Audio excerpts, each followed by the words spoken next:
Alors, il semble bien que le Santé Québec va offrir une nouvelle option. Si vous n'avez pas obtenu votre chirurgie à l'intérieur des délais qui sont requis au bout d'un an, vous pourriez aller au privé. Et aller au privé payé par l'État. C'est-à-dire que le gouvernement va garantir le soin à l'intérieur d'un certain délai par un recours à la chirurgie privée. Le docteur Pascal-André Venditoli est président de la Fédération des médecins en pratique privée du Québec. Bonjour. Bonjour, M. Dumont. C'est un Merci de me recevoir ce matin. Oui, c'est un projet dont vous êtes partenaire ou que vous apprenez en même temps que nous? Bien évidemment, on est au courant depuis plusieurs mois que ce projet-là est dans les coulisses, est en travail. Et je vous dirais qu'après 20 ans de pratique dans le milieu public, moi, j'ai quitté le système public parce que j'étais déçu des délais déraisonnables qui étaient imposés à mes patients.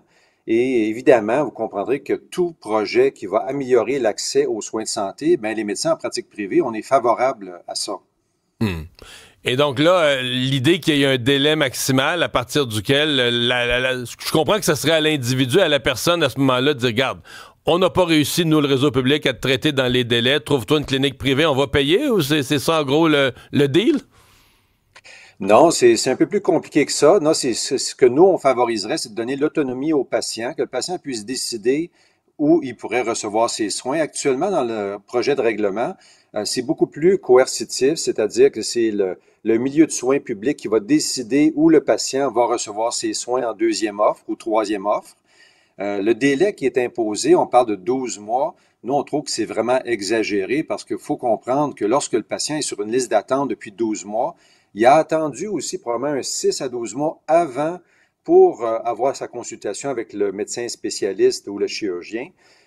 Donc, on se retrouve beaucoup plus à un Donc, délai de 18-24 mois, ce qui est totalement donc vous dites que inacceptable.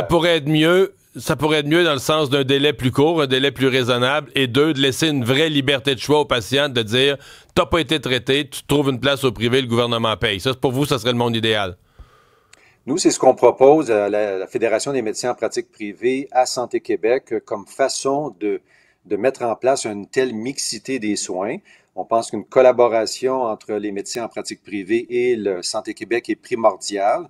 Malheureusement, depuis que Santé Québec est en poste, on a très peu de discussions et de collaboration de leur part. Ça, c'est malheureux parce qu'un tel règlement, s'il est mis en place sans aucune interaction avec les médecins qui vont offrir Hmm. les soins, mais vous pouvez comprendre que ça peut être un coup d'épée dans l'eau qui donnera pas, qui portera pas fruit. Hmm. Vous êtes prêt, là je parle de vous, l'ensemble des cliniques privées, vous seriez prêt, par exemple, si on donnait ce genre de, moi j'appelle ça une garantie de soins, là, que le patient, passé un certain délai, a le droit à des soins, vous seriez capable de les prendre, de les traiter? Il y a de la capacité de chirurgie pour prendre ces patients-là dans les cliniques privées?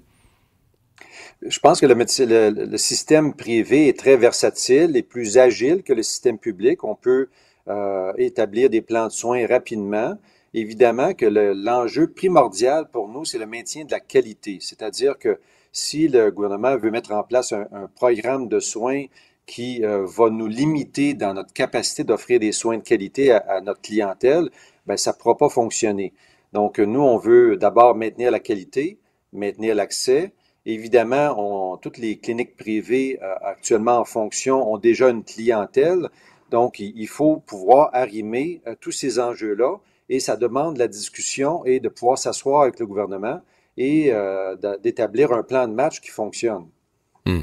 J'entends des citoyens qui nous écoutent qui disent ouais, mais là, si c'est bien beau, on donne une garantie de soins aux patients, mais si les cliniques privées se retrouvent avec tous ces nouveaux patients-là, ils vont en profiter pour traire la vache au maximum, aller chercher le maximum d'argent. Est-ce que ça se ferait un coût moindre que dans le public, ou égal, ou supérieur? Ça peut être très variable, hein. Vous savez, les soins de santé aujourd'hui coûtent cher. Souvent, les gens sont surpris qu'un remplacement de hanche peut coûter 20 000 comme chirurgie parce qu'au public, on ne le défraie pas, on ne le paye pas.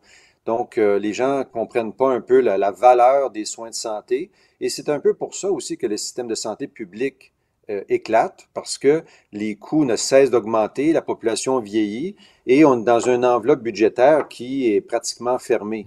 Donc, évidemment, il faut trouver des solutions novatrices, essayer de voir ce qui fonctionne ailleurs, dans d'autres pays.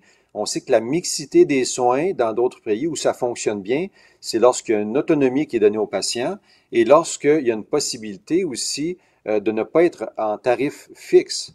lorsqu'on essaie de limiter les tarifs, ce qui arrive, c'est qu'on diminue la qualité. Ça, il faut vraiment éviter d'aller dans cette optique-là.